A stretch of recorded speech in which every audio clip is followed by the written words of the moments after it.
Oh man, I am still so surprised at how well this anime has turned out. This was the one sci-fi anime of all 2015 that I thought would just be some kind of shameless cash-in on the Gundam franchise, but it turned out to be a well-scripted and well-paced drama with 2D mechs of all things. Now, since the last episode was quite laid back, I was actually expecting this episode to have another epic battle to keep the show spicy, but instead it panders towards the more political and dramatic side of the character situation. This anime is actually my first Gundam anime that I've seen, but I know from watching Gundam The Origin that politics and drama does play a heavy part in Gundam shows. So I'm guessing that all the politics and drama here will build up to the middle of the series, which is coming up soon. There's a lot of mention of blood shed in this episode. So in episode 9 of Blooded Orphans, Origa and Naze are to have some kind of Sakazuki blood oath with each other so that the two can become brothers for some reason, whilst the other soldiers are having fun.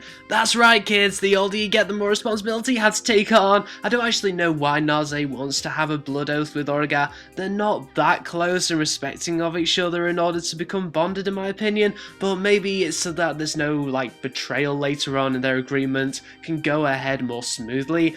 I don't know, it was very out of the blue, wasn't it? So maybe Origa and Naze will develop a better bond as time goes on. So dramatic relationship building stuff aside, Cordelia talks with the Mafia boss about her next moves, and how her own moves could spark a war.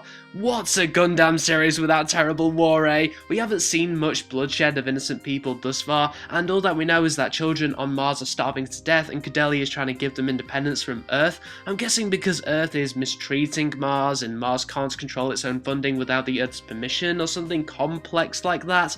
Anyway, Mars' independence is on the line here, and that will cause organizations to potentially go to war on each other's asses. So yeah, Cordelia is in an awkward situation because she can't go back to Mars as she's currently being hunted, but her going towards Earth will encourage more organizations to plot against her and people will die in the process.